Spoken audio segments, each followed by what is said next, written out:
جاء في معجم أحاديث الإمام المهدي عليه السلام حديث رقم 659 في حديث طويل قال: فيتقدم المهدي من ذريتي فيصلي إلى قبلة جده رسول الله صلى الله عليه وآله، ويسيرون جميعا أي المهدي وأصحابه إلى أن يأتوا بيت المقدس. ثم ذكر الحرب بينه وبين الدجال، وذكر أنهم يقتلون عسكر الدجال من أوله إلى آخره. والدجال في هذا الحديث يملك عسكرا يقتلهم الإمام المهدي وأصحابه. في الحديث رقم 427 من نفس المصدر أي معجم أحاديث الإمام المهدي جاء ما يأتي: ليهبطن الدجال خوذ وكرمان في 80,000.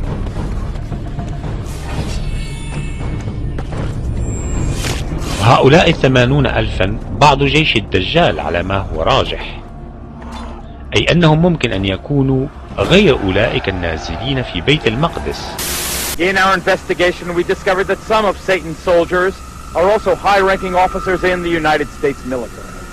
Here at San Francisco's Presidio Army Base, for example, Lieutenant Colonel Michael Aquino led a double life as a satanic high priest. The colonel's cult is listed in the San Francisco telephone book, and his phone answering machine boasts of his affiliation. This is the Temple of Set. The temple is the only international satanic religious institution fully recognized by the United States government. Indeed, the Army does officially recognize Satanism as a legitimate religion and supplies chaplains with this guide for ministering to the satanic soldiers. Yet unofficially some charge that Army bases have become sanctuaries for devil worshippers. Just last month, under a full moon, I took a midnight tour of the Presidio grounds with police investigator Ed Abanovsky. Are you saying that there was a satanic cult active right here on the Army base? Yes, we believe so. There's evidence to substantiate that. They had the satanic rituals going on. There's an altar in there, and all of the graffiti on the wall would indicate that. Let's see if I can see it. How'd you find this place? This is a fortification during World War II. During World War II, where they had gun batteries. I can see a pentagram painted on the wall. I can see the words Prince of Darkness. On this wall I see several inverted crosses and other obvious satanic ritualistic paintings or symbols. Joseph, we've agreed to conceal your identity, but you are an officer in the United States Army. That's correct. And you were an officer in the United States Army during the time you were a member of this satanic organization. Yes. Did the authorities at the Presidio know that a satanic organization was active on their base during the time that you were a member? They were very much aware of it, yes. The present base commander, Colonel Rafferty, says that today at least, I know of no satanic activities whatsoever in this area. Satanism may be a constitutionally protected religion, but similar to another recent case at the United States Military Academy at West Point, here charges surface connecting ritual child abuse at the Presidio Daycare Center to the devil cult. It was here, parents and others allege, that as many as 60 young children were ritualistically abused by soldiers of Satan. What actually was done to the kids? Oral copulation, sodomy, defecation, they were urinated on. On why those charges were brought against you? Well, the entire time that the so-called child molestation scandal was occurring at the Presidio, the time period when these terrible events were supposedly taking place, I was assigned to the National Defense University in Washington, D.C.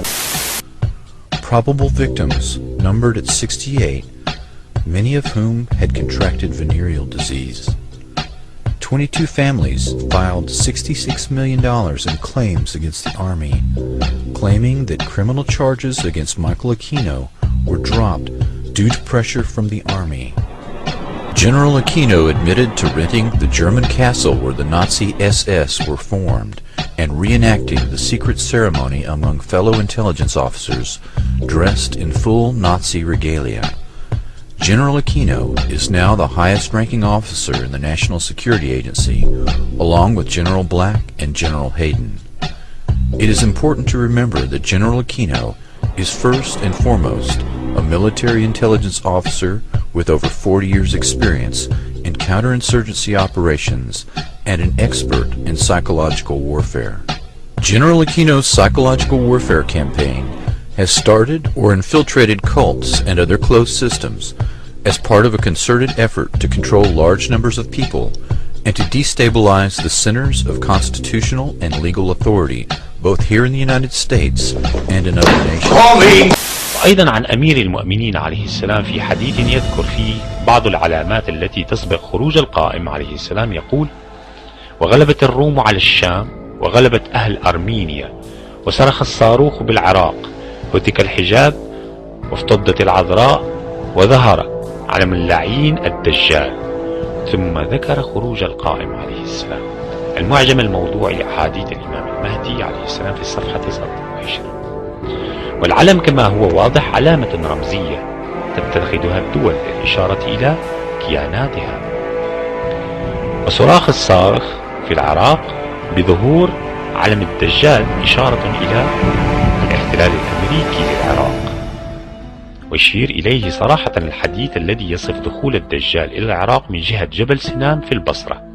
فعن رسول الله صلى الله عليه وآله في معجم أحاديث الإمام المهدي الجزء الثاني الصفحة 63، وأيضا في الفتن بن حماد، قال: أول ما يرده الدجال سنام، جبل مشرف على البصرة، هو أول ما يرده الدجال. ومعروف أن القوات الأمريكية دخلت العراق قادمة من الكويت من الجبل المذكور.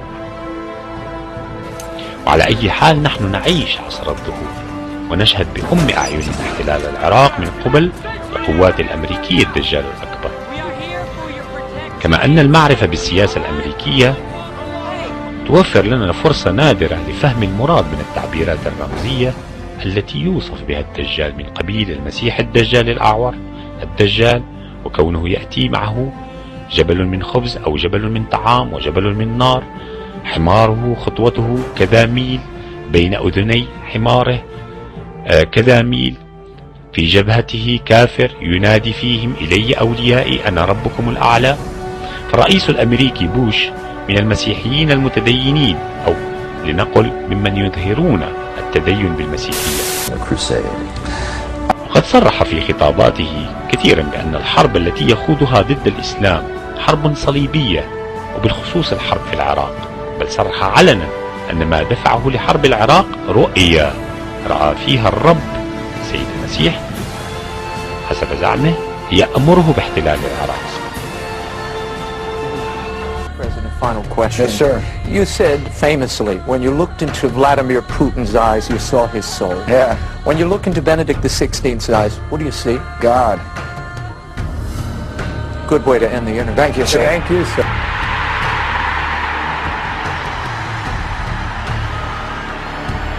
Bush said to all of us, I'm driven with a mission from God. God would tell me, George, go and end fight those terrorists in Afghanistan. And I did. And then God would tell me, George, go and end the tyranny in Iraq. And I did. And now again, I feel God's words coming to me. Go get the Palestinians, get the Israelis their security, and get peace in the Middle East. And by God, I'm going to do it. وأكثر من هذا، فهو كان يدعي في بعض ما صدر عنه أنه مأمور من قبل الرب بتأديب شعب الخطيئة في بابل. ولعل العبارة الأخيرة مقتبسة من الإنجيل، وهي واحدة من علامات ظهور المصلح المنتظر. وأما أن الدجال أعور فلأنه لا يرى إلا بعين المصلحة المادية، وإن ادعى ما ادعى من حقوق الإنسان والمصالح الشعوب وإلى غير ذلك من المبادئ التي يسوقونها لخداع الناس. ومعلوم أن السياسة الأمريكية وغير خفي على الناس لا تحسب حسابا لأي شيء عدا مصالحها المادية.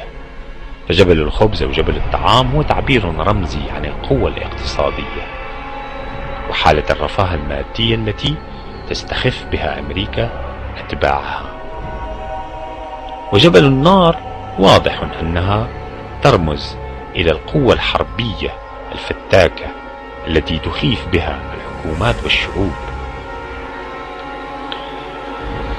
التي نسيت أن لا قوة إلا بالله. والحمار هو طائراتها أو باخراتها ووسائلها التي تسرع بها وتسارع بها لاضطهاد الشعوب، وكل من يقف أمامها يقول لها لا على سياستها ومبادئها. وأما الأذنين فهي ترمز ربما بكل وضوح أظن إلى المخابرات. This compartmentalization of memory was what the government was interested in, because they figured that if a person couldn't think to bring to mind abuse, they wouldn't be able to think to bring to mind government secrets, government perversions, or anything else they wanted compartmentalized in the brain. My experience as a mind control slave on a White House Pentagon level was extreme. Yes, I would, Ted. It's real scary for me, but I'd like to go on public record saying that my owner under mind control was Bob Hope, and that I was abused and used as a mind control sex slave by Ronald Reagan and a lot of different presidents, LBJ, Reagan, Ford, and I was programmed to have computerized mind files by Henry Kissinger, where I was used as an operative within the intelligence faction of the government, targeting people that he and Nelson Rockefeller had an agenda to bring in certain individuals into the fold, they called it, to work on behalf of the New World Order. And so they used me to manipulate and blackmail people in order to bring them in. السمو الروحاني. ايه السمو الروحاني ده؟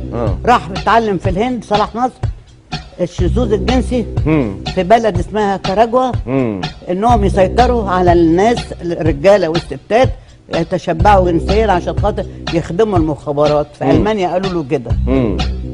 عجبتهم الحكايه دي، عجبته الحكايه وطبقها على نفسه، ولا واحده من اللي هو عمل لها كنترول فادت المخابرات. طب يعني علاقته القويه ده كل ده قبل ما يتسجن. انا فاهم. هل بقى هل ممكن يكون ليه دور في قتل سعاد حسني؟ هو اتسجن ليه؟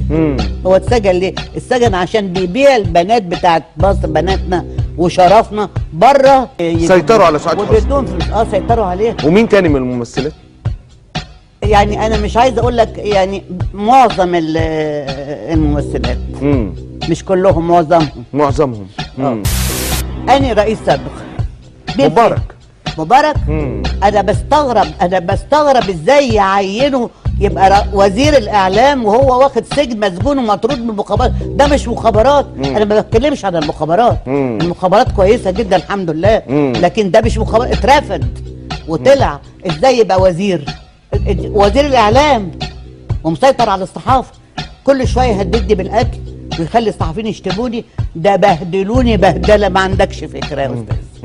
ما عندكش فكره اللي اتعمل. ما كانش فيه بنت.